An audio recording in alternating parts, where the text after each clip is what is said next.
Buenas noches. Buenas noches. Bueno, que todos están aquí, sanos y salvos, pues vamos a orar y luego empezar. Señor, gracias te damos por otra oportunidad de estar aquí. Gracias por restaurar la salud de los alumnos y gracias porque podemos estar aquí siguiendo en esta aventura de estudiar, este ejercicio de estudiar y aplicar nuestras mentes a conocerte más. Y gracias porque podemos profundizar más y más en tu palabra. Y te pedimos que nos guardes del error y que nos guíes en toda verdad. En Cristo Jesús. Amén. Bien, el examencito. Estamos un poco desplazados en cuanto a los temas porque me adelanté mucho en cuanto a el prolegómeno. Entonces el examencito de hoy tiene que ver con teología en la doctrina de Dios. Y la primera pregunta es: declara la doctrina de la Trinidad. No es explicar exhaustivamente, es declarar. Y hablamos de 3 declaraciones que tienen que ver o que componen lo que es la doctrina de la Trinidad. Primera declaración es: hay un solo Dios. Segunda declaración es: el Padre es Dios, el Hijo es Dios y el Espíritu Santo es Dios. Y la tercera declaración es: el Padre, el Hijo y el Espíritu Santo son distintas personas. Entonces es la declaración de la doctrina. Y luego dice: nombra un atributo incomunicable de Dios. Y aquí tenemos unos candidatos. Omnisciencia. Ok, interesante. Omnisciencia muchas veces se categoriza como parte de los atributos comunicables. ¿Por qué? Porque el hombre puede aprender. Sí, tenemos ciencia, no tenemos omnisciencia, pero tenemos un nivel mínimo, pero del conocimiento. Entonces, pero ustedes pusieron otro. Inmutabilidad, que Dios no puede cambiar. No tenemos nada de eso, obviamente, ¿no? Porque nosotros cambiamos cada rato. Muy bien, ¿ok? Eterno también, eternidad pertenece a Dios. Somos eternos. Sí, o sea, nosotros tuvimos un inicio y Dios no. Y luego, ¿qué es la imagen de Dios? Hay una respuesta muy sencilla. El hombre. El ser humano es la imagen de Dios. Muy bien. ¿Y qué es el pecado? Desobedecer a Dios. Sí, desobedecer a Dios, el resultado es muerte. Ajá. Y hay 2 formas de desobedecer. Podemos que... omisión y comisión. Ajá. Omisión y comisión. Omitir lo que Dios requiere o cometer lo que Dios prohíbe. Muy bien, excelente, buen repaso. Una cosa de este curso que lamento mucho es que es muy poco completo y estamos tocando temas y siento mucho que estemos tocando tan rápidamente unos temas. Hace 8 días hablamos de la cristología y hay mucho más que decir. Ni tocamos profundamente la vida perfecta de Jesús, ni tocamos la resurrección de Jesús, nos enfocamos en la muerte de Jesús, pero hay mucho más que decir y nos enfocamos en el significado de la muerte de Jesús y también el propósito de la muerte de Jesús, la extensión del propósito de su muerte. Y muchas veces, después de hablar de cristología, el próximo tema que se cubre en la teología sistemática, como en su libro principal de Grudem, es la neumatología.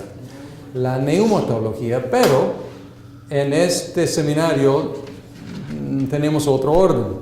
Pero podemos pensar en la lógica de tratar cristología, más bien, prolegómena tiene sentido, las cosas que tenemos que decir primero. Luego teología, empezamos con Dios, luego Dios creó al ser humano, antropología, y luego hubo esta ruptura en relación entre hombre y Dios. Entonces ya tenemos la solución divina que es Cristo, la cristología.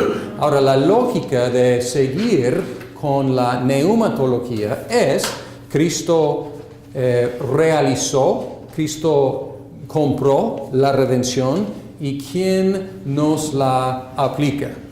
El Espíritu Santo. Entonces es la lógica, y así lo estudié yo, y así está en su libro. Pero aquí en este seminario seguimos otra lógica igualmente válida, y seguimos y hablamos de la iglesia, porque la iglesia sigue a Cristo. Pues Cristo compró la salvación, y como vimos hace 8 días, para la iglesia. Él murió por la iglesia. Y la eficacia de su muerte es a favor de los que se componen en la iglesia. Entonces seguimos con con la eclesiología, que vamos a ver, y luego vamos a regresar, no sé si regresar, pero vamos a ir a la neumatología. Entonces hoy vamos a hablar de la eclesiología, porque la iglesia es el cuerpo de Cristo. Entonces, cristología, y ahora, ¿qué dejó Cristo aquí en la tierra? Dejó la iglesia. Y hay muchos temas que podríamos incluir en la eclesiología, y Grudem incluye temas que ni vamos a tocar.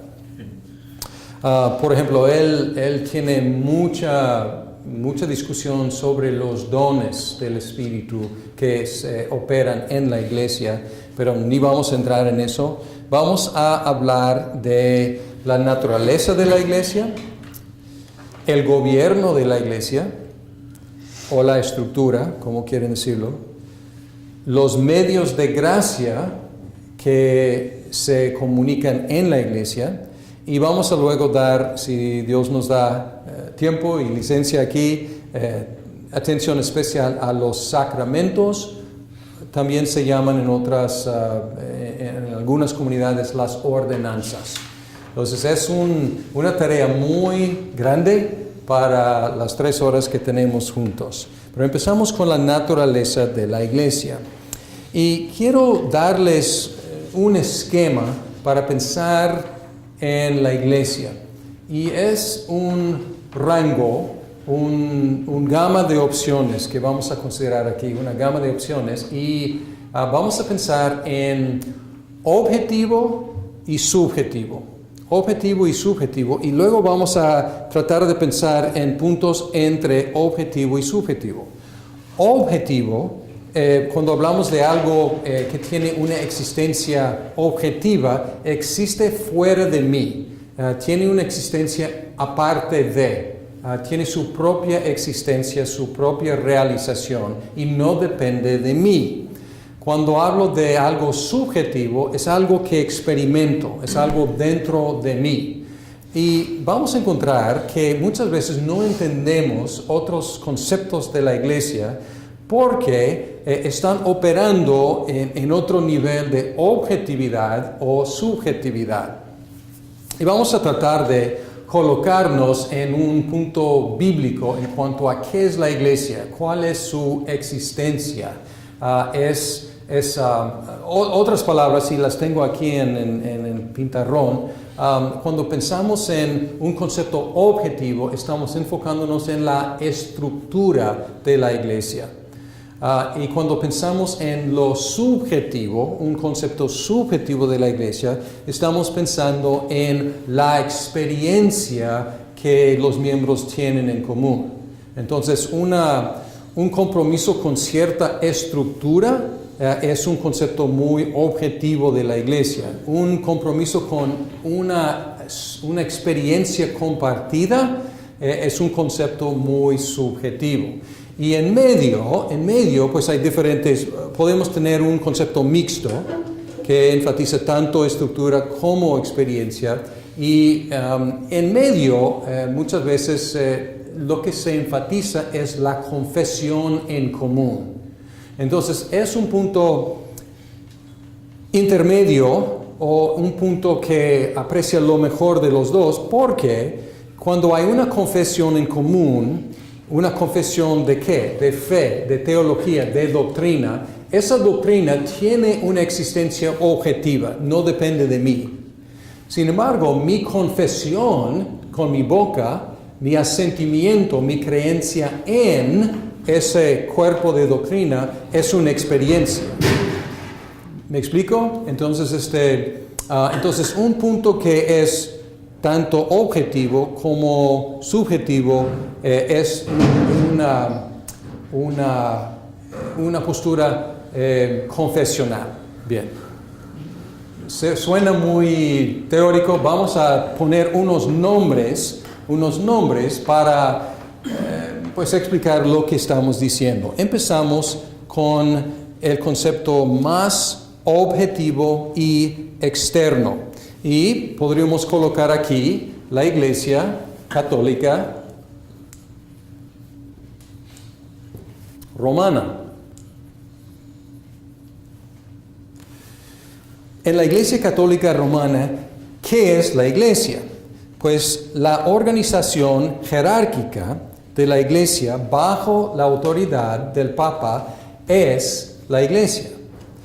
Aunque dicen que todos los miembros confiesan la misma fe, esta declaración es patentemente falsa e imposible. ¿Por qué? Porque la Iglesia Católica Romana no tiene una lista oficial de creencias oficiales. Hay un enorme cuerpo de doctrinas, pero no hay una lista oficial de lo que un católico romano tiene que creer. Entonces, es simplemente imposible que todos los católicos crean lo mismo, porque ni siquiera hay un cuerpo autorizado de lo que tienen que creer. Pero lo que identifica un católico romano como católico romano es que pertenece a la estructura de la Iglesia, que es el Papa y luego la jerarquía que desciende de su autoridad. Entonces es un concepto muy objetivo. Y de hecho, para nosotros como protestantes, como evangélicos, como confesionales, reformados, podemos decir, para nosotros es un concepto demasiado enfocado en la estructura. Sin embargo, hay un cierto atractivo. Y cuando escucho de evangélicos que se convierten al catolicismo romano, que no es algo muy común y siempre me sorprende, pero cuando pasa, muchas veces lo que encuentro en la persona está buscando algo histórico, algo sólido, algo que no depende de mí, algo que tiene una existencia aparentemente sólida. Cerca de el catolicismo romano podríamos colocar a las iglesias ortodoxas,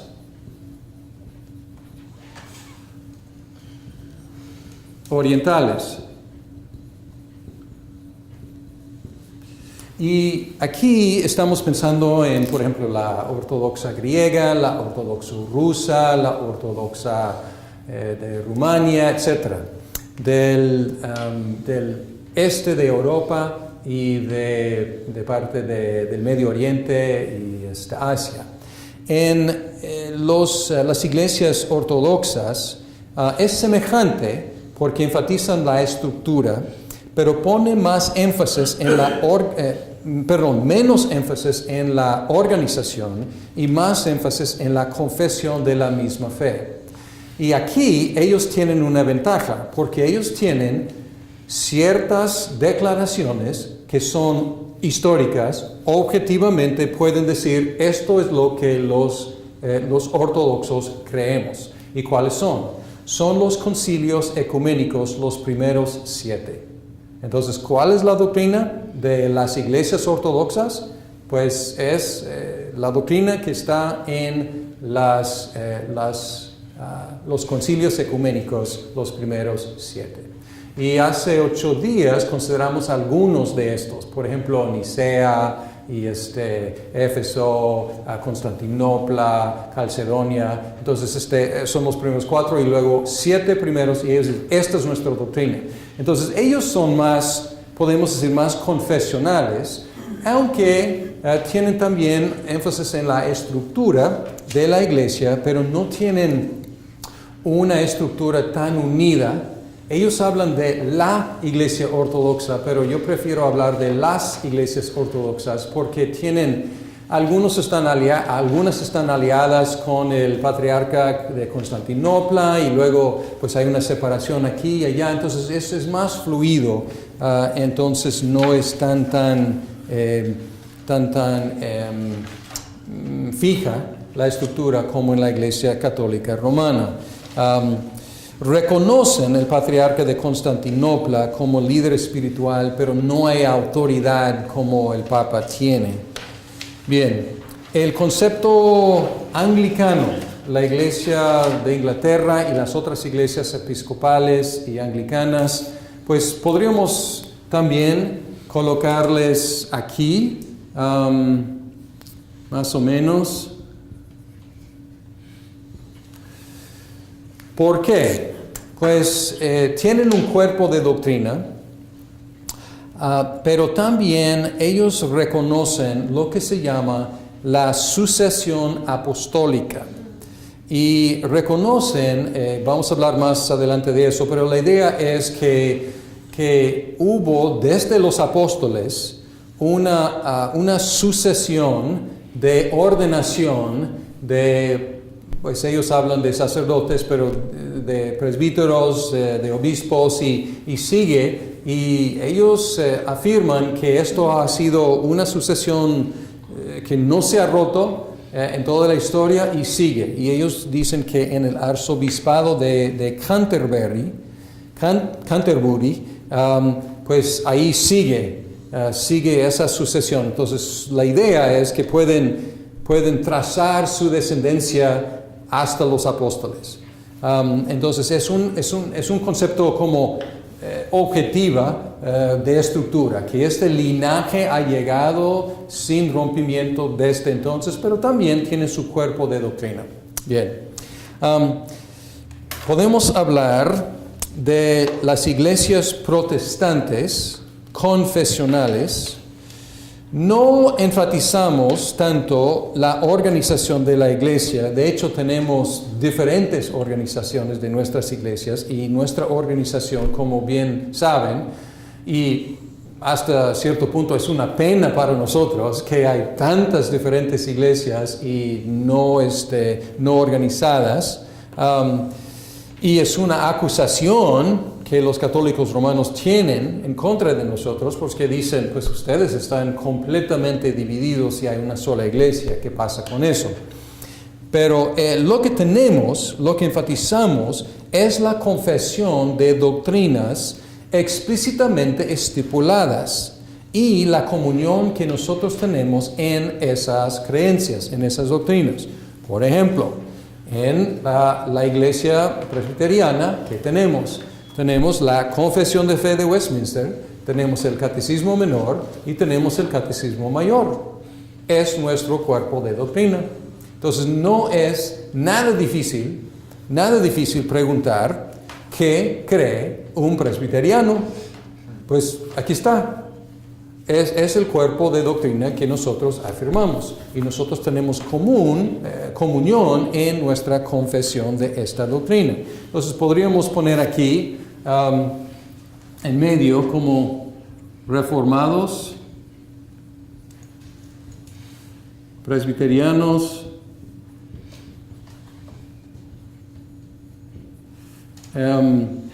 podríamos poner pues un poco más para acá bautistas probablemente, por lo menos históricamente, confesionales, luteranos también, luteranos. Los calvinistas no. ¿Perdón? Calvinistas no. Sí, calvinismo, buena pregunta. Calvinismo es una soteriología que pueden compartir bautistas, reformados, presbiterianos, hasta luteranos, aunque pues no hablan tanto de calvinismo, pero podríamos poner aquí luteranos. Bien, hasta anglicanos, pues anglicanos históricamente fueron calvinistas, muchos en su soteriología. Entonces, calvinistas no son como una iglesia, más bien una creencia en cierta soteriología. Bien, pero nosotros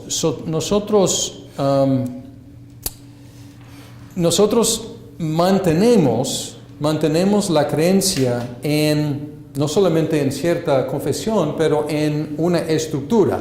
Lo difícil es que tenemos diferentes estructuras, entonces no es, vamos a hablar de la estructura de la iglesia y diferentes opciones que existen o diferentes variedades, pero nosotros enfatizamos que los que confesamos estas doctrinas nos sometemos a una estructura de la iglesia. Y en la iglesia presbiteriana, si yo fuera el primer presbiteriano, pues yo afirmo que pues los cristianos originales eran presbiterianos en este sentido, que ellos tenían una iglesia dirigida por presbíteros, por ancianos, cosa que vamos a platicar más adelante. Pero no habría nombrado yo mi iglesia presbiteriana, porque no dice nada al mundo. Y la gente siempre me pregunta, ¿qué es un presbiteriano? Sobre todo viviendo en México, la gente me pregunta, ¿qué es un presbiteriano? Y tenía que explicar que una iglesia presbiteriana es dirigida por presbíteros. Es una iglesia presbiteriana. Ahora, esto significa que nosotros estamos comprometidos con una estructura. Entonces, no es completamente subjetiva, es una confesión en común, pero también nosotros nos sometemos a una cierta estructura. Bien, ahora, cuando llegamos aquí voy a hablar, pintar con una brocha muy grande, pero hablar de la mayoría de las iglesias evangélicas están más para acá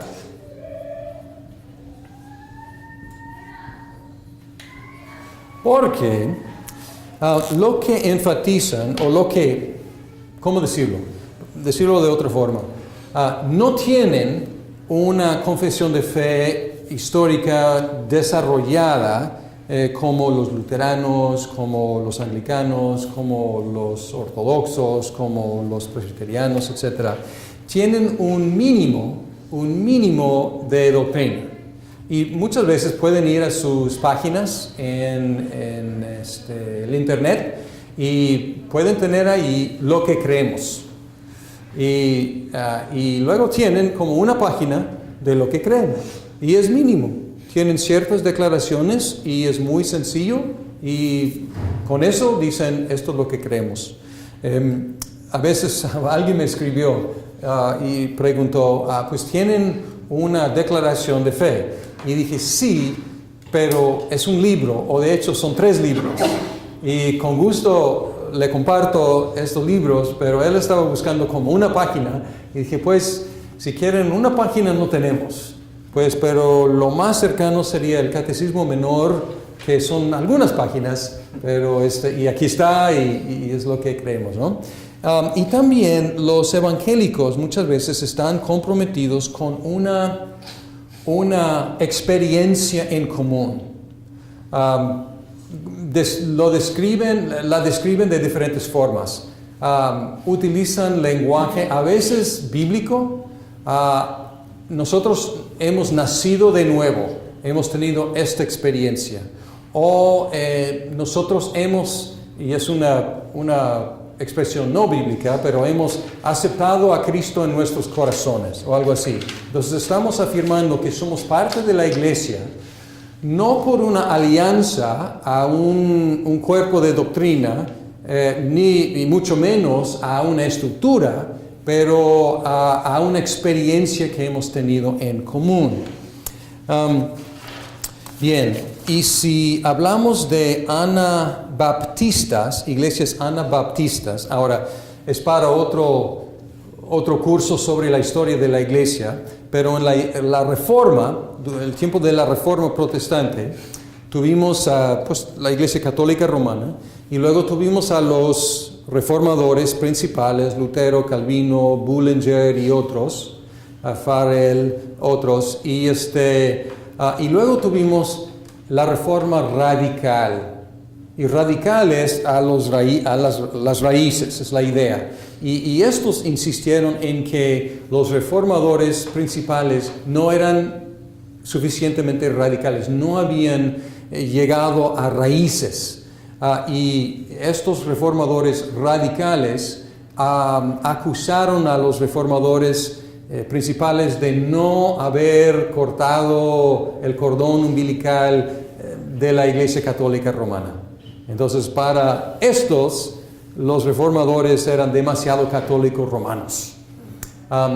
Y lo que hicieron es que enfatizaron pues experiencias en común.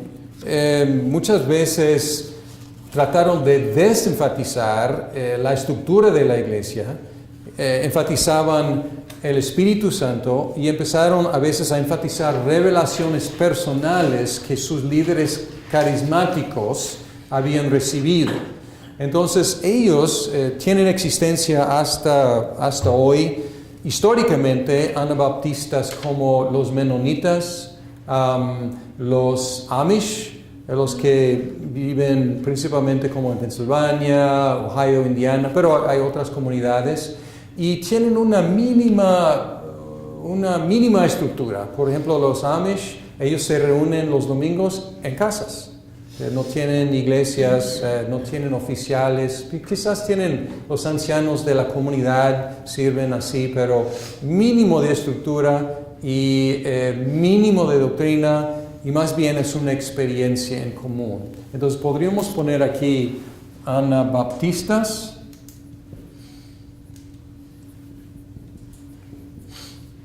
y podemos pensar en los amigos también, cuáqueros también se llaman. Y han cambiado algunos de estos grupos. Los amigos, por ejemplo, no tenían, y creo que hasta la fecha no tienen sacramentos, pero no tenían oficiales, no tenían pastores, no tenían liturgia, simplemente iban a sus reuniones y se sentaban, y creo que hasta la fecha algunos todavía se sientan ahí y esperan. Esperan hasta que el Espíritu mueva a alguien y esa persona se pone de pie y habla. Y luego se sienta y luego se quedan ahí en silencio y luego otra persona, movido por el Espíritu. Entonces pueden ver que ni doctrina, ni estructura se enfatiza, sino una experiencia de un encuentro directo, inmediato con el Espíritu Santo. Podemos pensar también el día de hoy cuáles grupos se parecen más a los anabaptistas. Aunque no trazan su linaje, muchas veces las iglesias pentecostales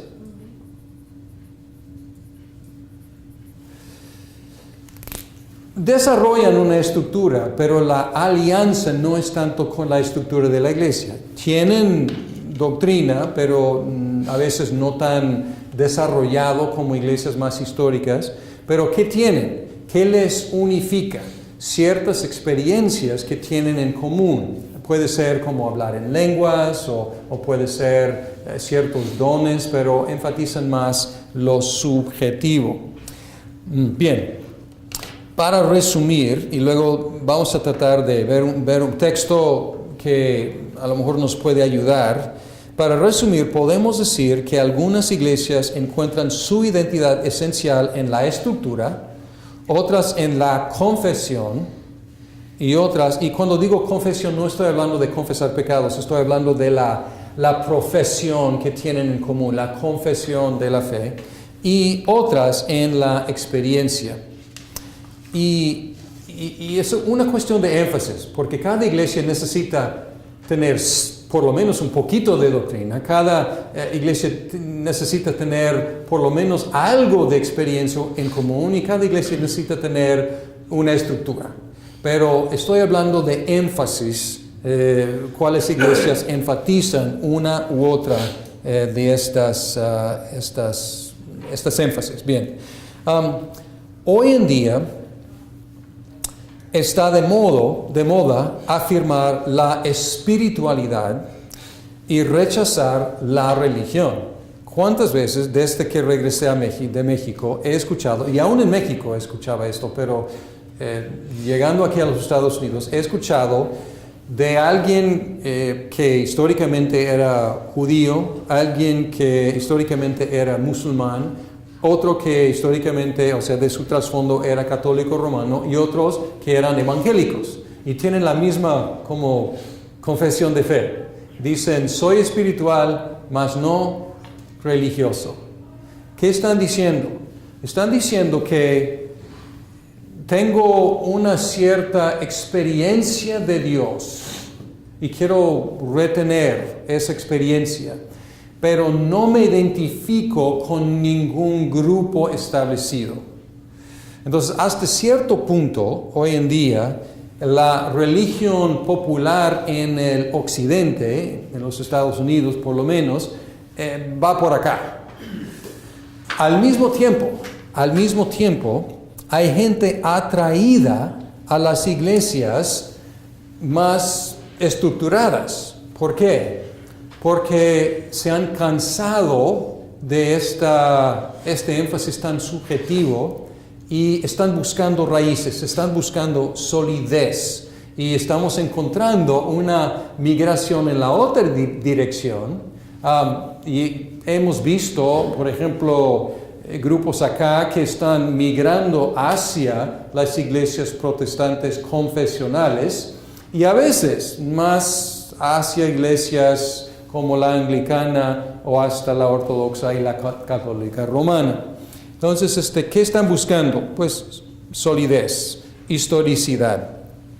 Ahora, ¿cómo vamos a evaluar? Esto más bien no es una crítica todavía, es como una colocación, porque cuando hablamos con otra persona de otra comunidad, muchas veces ni entendemos de qué están hablando cuando hablan de qué es la iglesia, qué significa ser parte de la iglesia. Entonces espero darles como esto como una manera de pensar en las diferentes iglesias. ¿Tiene sentido? ¿Ya está claro lo que estoy diciendo cuando hablo de objetivo, subjetivo, etcétera? ¿Alguna duda, alguna pregunta sobre eso? Porque vamos a ir ahora a Mateo 16. Mateo 16, y aquí es la gran confesión de Pedro. La gran confesión de Pedro. Cuando Jesús pregunta ¿quién dicen los hombres que es el Hijo del Hombre? En 16:13. Y ellos dijeron, unos Juan el Bautista, otros Elías, pero otros Jeremías, u otro o uno de los profetas.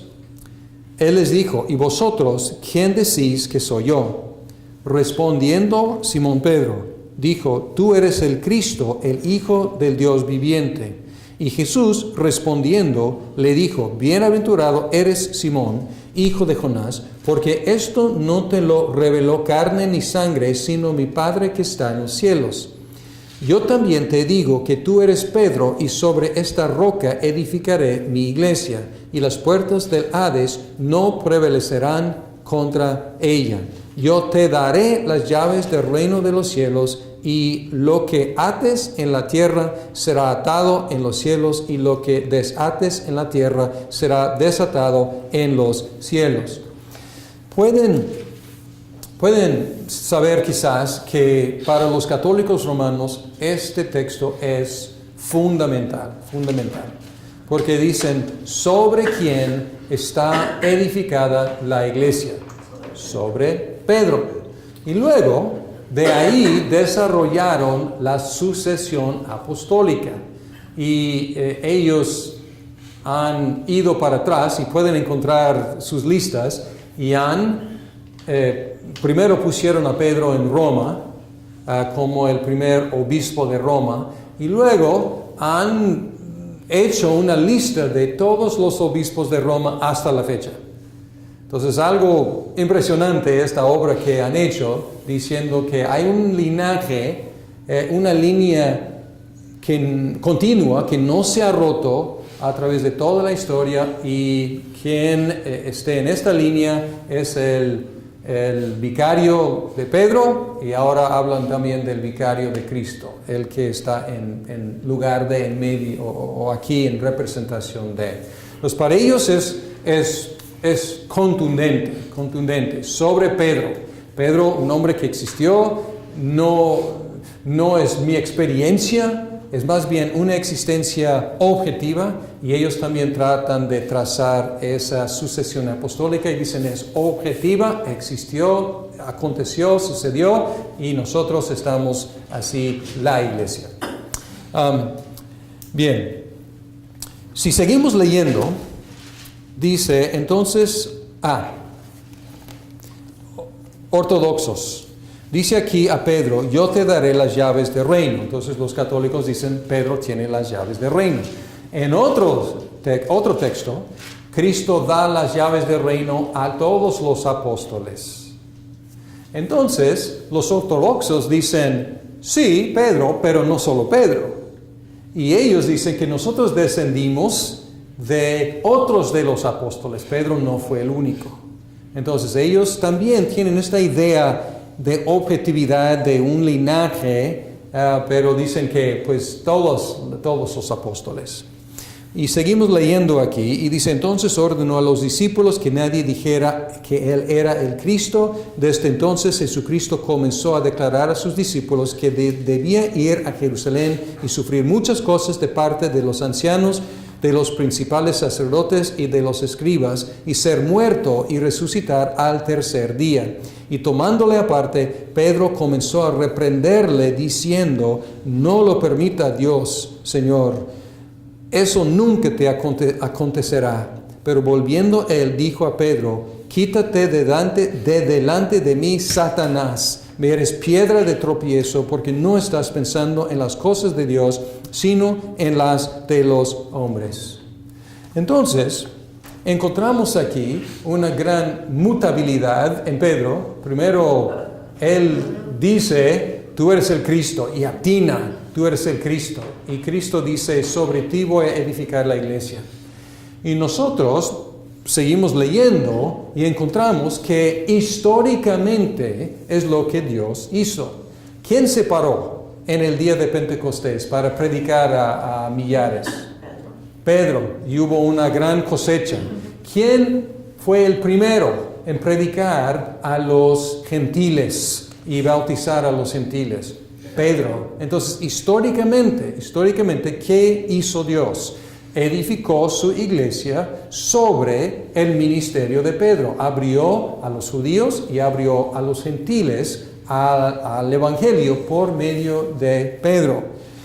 Bien, entonces podemos decir eso y está en la Biblia. O sea, no estamos inventando nada como la cuestión de la sucesión apostólica, que es una reconstrucción, es imposible con los registros históricos que tenemos de decir esta línea realmente existió. Entonces tuvieron que regresar y llenar huecos y colocar gente, y realmente históricamente no podemos demostrar la sucesión apostólica, más bien es una creencia buscando historia para apoyar. Pero lo que acabo de decir, tenemos tierra firme.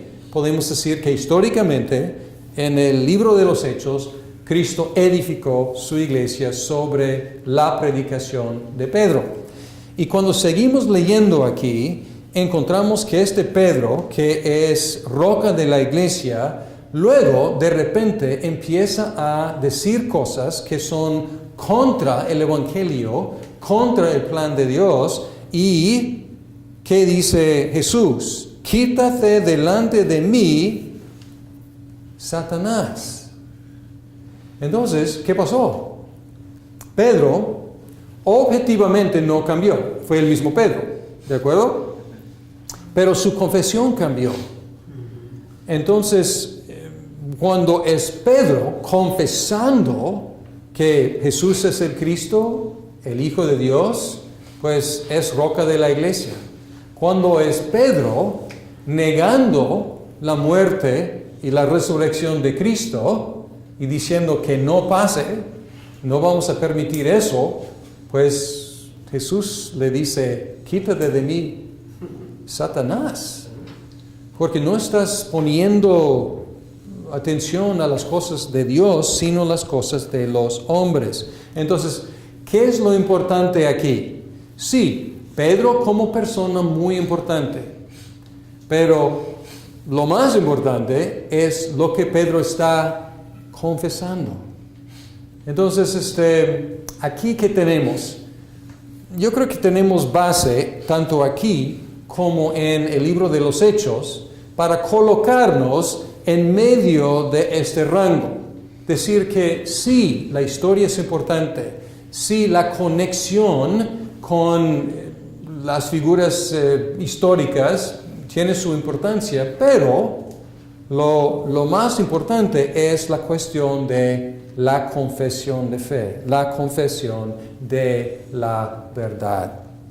Entonces, no es el único argumento y hemos salido pues algo de la teología sistemática para hablar un poco de la teología histórica y mucho de esto tiene que ver con otros cursos sobre la historia de la iglesia, pero es imposible pues, tener categorías herméticamente separadas.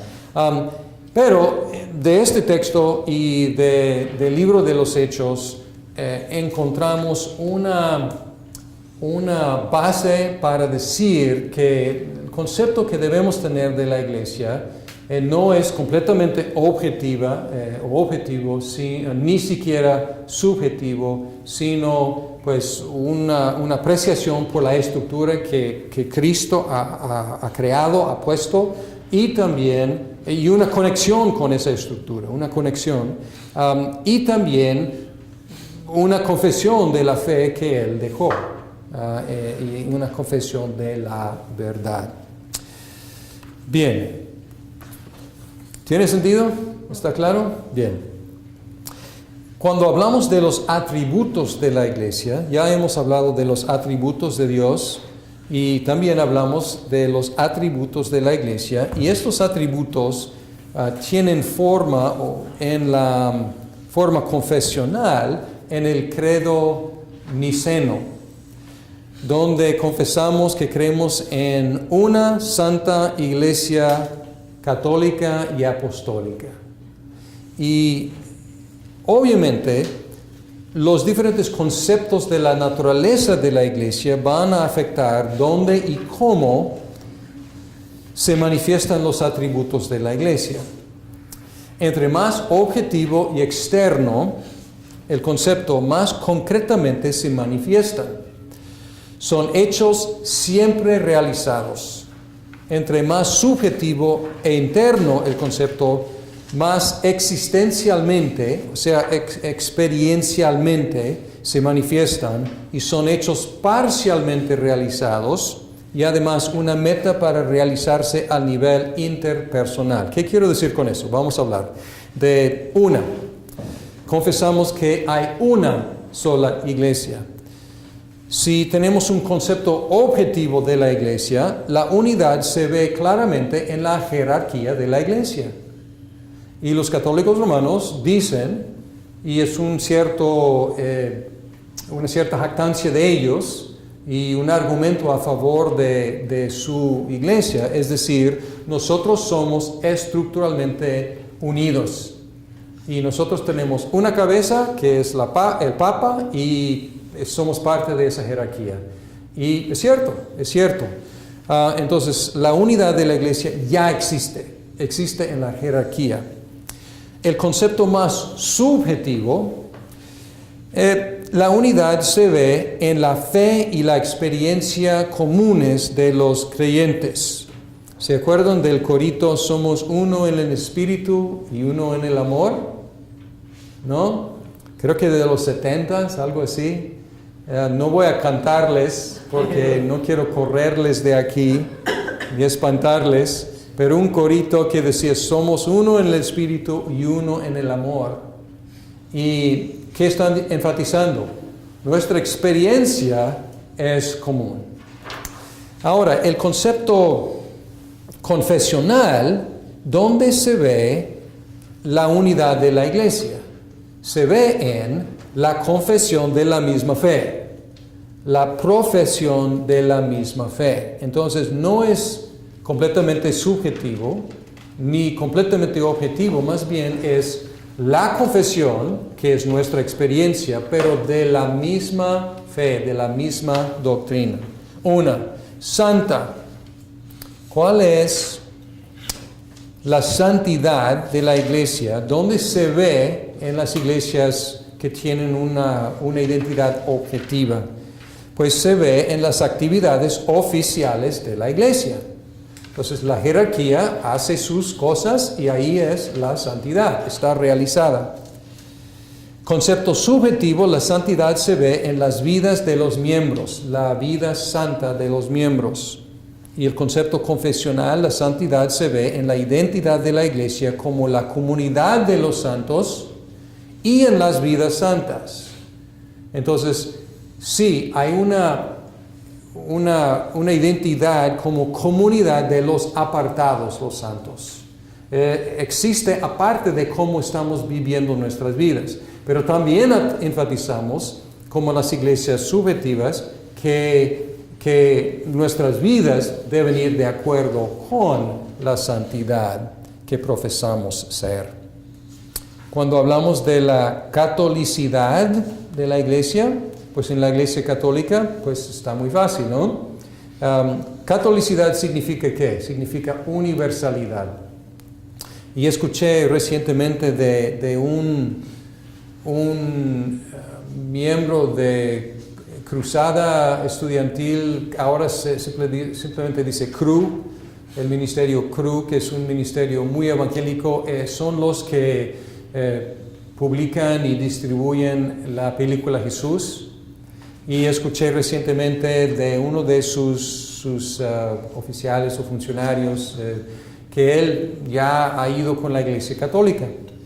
Y su explicación fue, pues como viajo en todo el mundo para distribuir la película Jesús, a donde vaya en todo el mundo, ahí está la Iglesia Católica Romana.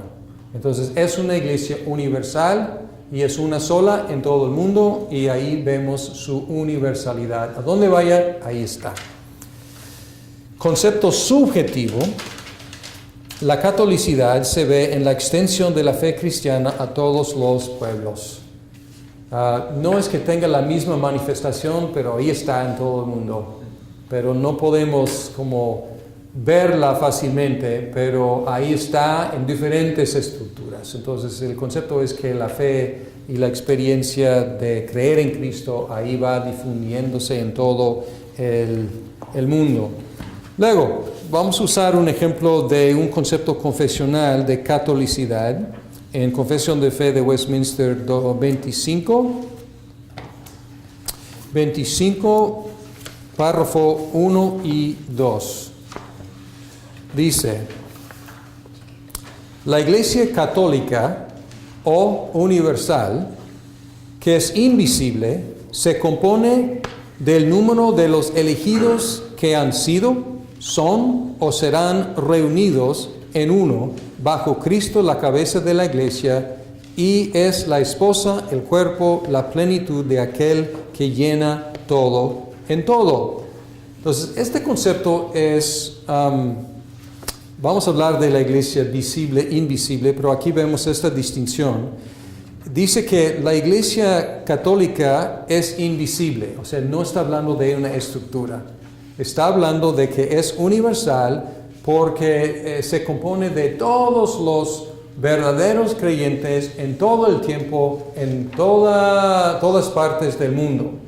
Pero no es visible, no podemos ir y tocar la puerta de esa iglesia, ¿no? Porque abarca todos los siglos, abarca todos los países. Entonces dice que todos los elegidos son parte de esa iglesia. Pero luego dice, la iglesia visible, que también es católica o universal bajo el Evangelio, y en paréntesis dice, no está limitada a una nación como anteriormente en el tiempo de la ley. Se compone de todos aquellos que en todo el mundo profesan la religión verdadera juntamente con sus hijos, y es el reino del Señor Jesucristo, la casa y familia de Dios. fuera de la cual no hay posibilidad ordinaria de salvación. Interesante, porque esta idea de no hay posibilidad ordinaria fuera de la iglesia es un concepto que se repite en el catolicismo romano, pero aquí con una aclaración dice posibilidad ordinaria. O sea, hay posibilidad, como el ladrón en la cruz al lado de Cristo, nunca fue bautizado, pero él confesó. Pero pueden ver aquí que el primer párrafo es bastante subjetivo, o sea, no se ve la iglesia, dice que es invisible, es un concepto. Y luego en el párrafo 2 dice, pero no solo eso, pero también se compone de los que profesan la misma fe en Cristo. Entonces está enfatizando que es confesional, es lo que nos une. Entonces está hablando de qué es la catolicidad. Y aquí tienen un concepto mixto entre objetivo y subjetivo. Y luego, apostólica. Entonces, una, santa, católica y apostólica. 4 atributos de la iglesia. Apostólica, concepto objetivo. Pues ya hablamos de la sucesión apostólica. Pues ya está. Entonces, ¿qué es una iglesia apostólica? Es una iglesia descendida en linaje directo de los apóstoles. Concepto subjetivo, la apostolicidad se ve en repetir las experiencias de la iglesia apostólica. Es decir, vamos a tener las mismas experiencias que ellos tuvieron, no sé, echar fuera demonios, hablar en lenguas, hacer milagros, sanaciones, tener una experiencia, vender las propiedades, compartirlas, tener la misma experiencia que tuvieron los apóstoles y sus iglesias originales. Y luego el concepto confesional, la apostolicidad, se ve en el mantenimiento de la doctrina apostólica. Entonces, para nosotros, protestantes confesionales, decimos, ¿qué es una iglesia apostólica? Pues una iglesia apostólica es una iglesia que cree lo que los apóstoles enseñaron. Entonces, podemos ver aquí, pues, la importancia del concepto de la iglesia para la realización de estos atributos. Ejemplo, pensemos en santidad. Si tenemos un concepto objetivo de la santidad ya existe. La iglesia es santa. Entonces, pues, ¿qué motivación tenemos para buscar la santidad en nuestras vidas?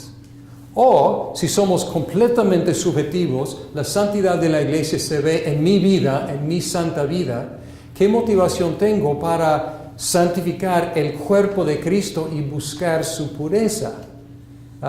Pues soy completamente objetivo, mi vida no importa, cómo vivo mi vida porque la iglesia ya es santa.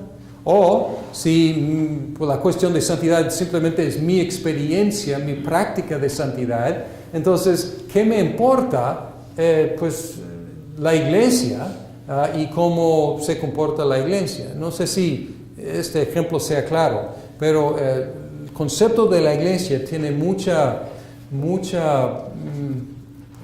impacto en cómo pensamos y buscamos unidad, santidad, universalidad y apostolicidad. Por ejemplo, otra vez, si mi iglesia es apostólica porque descendió de los apóstoles, históricamente, entonces puedo enseñar lo que sea, pero mi iglesia sigue siendo apostólica. ¿Encuentran peligroso eso? Sí, ¿no? Sí. Igual, si mi iglesia es apostólica porque tenemos ciertas manifestaciones que encontramos en el libro de los Hechos. Pues puede ser una postura peligrosa también, porque otra vez, ¿qué estamos enseñando? Pues no importa tanto lo que estamos enseñando si estamos teniendo la experiencia apostólica. Entonces ahí esta distinción es muy importante.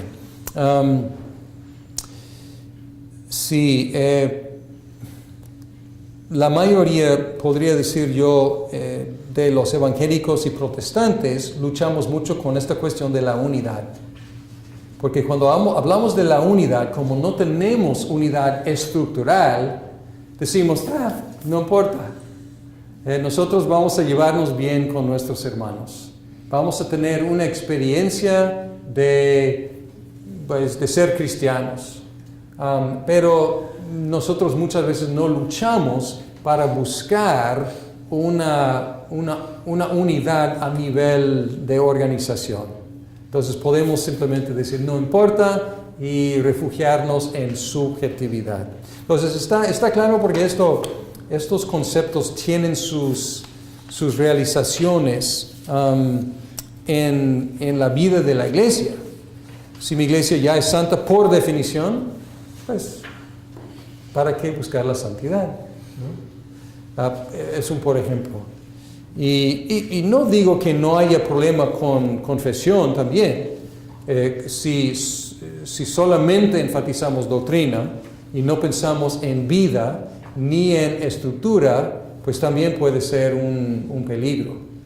Puedo confesar, pie de la letra, la buena doctrina. Y ahí se ve la verdadera iglesia. Pero si ignoro la vida, ignoro la estructura que me permite relacionarme con otros hermanos, también puede ser un peligro. O sea, obviamente estoy abogando a favor de una postura confesional, pero tenemos que reconocer que la estructura tiene su importancia y la experiencia también tiene su importancia. ¿Okay? Pero sin la confesión de la verdad, pues no tenemos nada. Bien, y Pedro encontró eso, ¿no? Cuando reprendió a Jesús. Vamos a hablar de esta cuestión de la visibilidad, invisibilidad de la iglesia. Visibilidad, invisibilidad. O sea, visibilidad se ve, invisibilidad no se ve. Porque encontramos esta distinción aquí en el capítulo 25 de la Confesión de Fe de Westminster. Estuve comiendo con un amigo y él me dijo, yo creo que muchas veces tenemos ceguera. Cuando vivimos en un mundo, vivimos en una comunidad y podemos ser ciegos y necesitamos que alguien de fuera venga y nos diga, nos revele que no estamos viendo. Y él dijo, simplemente pensando, ¿qué será? ¿Qué serán los puntos de ceguera de nosotros, los protestantes confesionales, los evangélicos, hoy en día en el sur de Florida, en los Estados Unidos?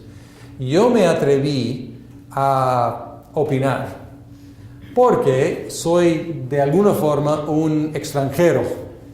Crecí aquí, pero luego me fui muy joven y acabo de regresar hace como 3 años. Entonces yo dije que los puntos, no se dice de ceguera, pero por lo menos débiles de la iglesia como la he observado, tiene que ver con la eclesiología y tiene que ver con la santificación. Pero llegaremos a la santificación en neumatología, estamos en la eclesiología. Y él dijo, ¿qué quieres decir con eso? Dije, pues nosotros hemos caído en un concepto de lo que he visto. Nos hemos refugiado en un concepto muy subjetivo de lo que es la iglesia. Y hemos despreciado la cuestión de la estructura de la iglesia. Y la postura nos permite evitar muchos compromisos los unos con los otros, como hermanos en Cristo. Porque podemos refugiarnos en, yo pertenezco a la iglesia invisible, es decir, todos los que confiesan a Cristo. Entonces, yo no necesito participar, comprometerme a un cuerpo local porque ya soy miembro de la iglesia invisible de Cristo. Y esta postura es muy occidental, es muy quizás norteamericana, pero hemos exportado esta idea a muchas partes. Y se basa en este concepto que la misma confesión menciona de la iglesia invisible. La iglesia invisible. Y la idea de la iglesia invisible originalmente aquí es que no podemos nosotros ver quiénes son los elegidos, pero Dios sí. Y no podemos ver a los cristianos del siglo pasado ni del siglo que viene. Hasta ahí está bien. Entonces hay una comunidad de los verdaderos creyentes en todas las edades y todas las partes que pertenecen a Cristo y su iglesia, de acuerdo. Pero lo hemos tomado a un nivel pues un extremo en el cual podemos ignorar la manifestación visible, audible, palpable de la iglesia local. Y lo he encontrado aquí en mi experiencia en tratar de plantar una iglesia aquí. Y al encontrar resistencia a la idea de que los creyentes deben comprometerse con una manifestación visible, local de la iglesia de Cristo. Entonces, lo que es un concepto útil para hablar de la iglesia universal en todas las edades, lo hemos convertido en un refugio para no tener que comprometernos. Es lo que observo. Y la iglesia presbiteriana con nuestra confesión de fe, aunque utiliza este concepto de la iglesia invisible, la utiliza voy a seguir leyendo en el 25, la utiliza para reconocer que a veces las iglesias son más o menos puras, hablando de manifestaciones locales. Párrafo 3 dice: a esta iglesia católica visible ha dado Cristo el ministerio, los oráculos y los sacramentos de Dios para reunir y perfeccionar a los santos en esta vida y hasta el fin del mundo. Entonces aquí tenemos algo objetivo. Dice que la iglesia tiene el ministerio, los oráculos, hablando de la palabra de Dios, los sacramentos, y estos son los medios que son entregados no a una iglesia invisible, sino a la iglesia que nosotros podemos ver y oír y palpar. Y dice que tiene el ministerio de reunir y perfeccionar a los santos. Esto quiere decir evangelizar y discipular. Es lenguaje antiguo, pero reunir es evangelizar y perfeccionar es discipular. Hasta el fin del mundo, y por su propia presencia y espíritu, de acuerdo con su promesa, los hace eficientes para ello. Luego dice: esta iglesia católica ha sido más visible en unos tiempos que en otros, y las iglesias específicas son parte de ella, son más puras o menos puras, de acuerdo como se enseñe y se abrace la doctrina del Evangelio, se administren los sacramentos y se celebre con mayor o menor pureza el culto público en ellas. ¿Qué está diciendo aquí? Está diciendo que las manifestaciones locales o las denominaciones son más o menos puras. Y dice que a veces, pues como en épocas de la iglesia medieval, la iglesia era muy corrupta y su doctrina era muy lejos de la doctrina bíblica. Entonces, la iglesia existía, pero la iglesia que podríamos observar era muy deteriorada por Por eso tuvo que pasar la reforma protestante y luego hubo una reforma católica que siguió. Pero ¿cuál es la medida de una iglesia pura? Pues la medida es la doctrina y también la administración de los sacramentos y el culto público, si van de acuerdo con las enseñanzas bíblicas. Y luego dice, las más puras iglesias bajo el cielo están expuestas tanto a la impureza como al error, y algunas han degenerado tanto que han llegado a ser no iglesias de Cristo, sino sinagogas de Satanás. Sin embargo, siempre habrá una iglesia en la tierra para adorar a Dios conforme a su voluntad. Pues está diciendo algo muy fuerte aquí, pero podríamos imaginar una iglesia que objetivamente ha descendido de la iglesia cristiana, pero ha negado el evangelio y está viviendo vidas pésimas. Entonces, ¿es una iglesia? Pues tendríamos que decir, de acuerdo a eso, que no. Y utiliza un concepto que viene de Apocalipsis, de sinagoga de Satanás.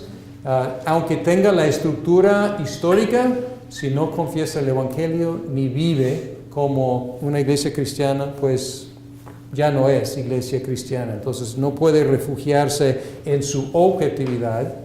Tampoco debemos nosotros refugiarnos en nuestra subjetividad para evitar el compromiso con la iglesia. Y luego dice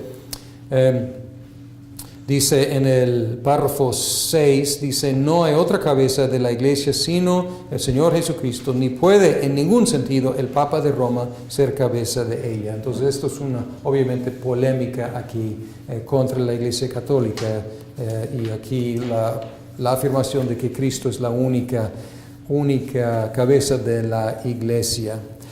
Bien,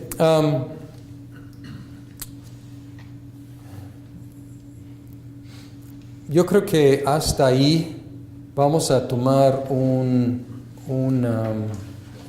descanso, pero déjeme concluir con esta idea.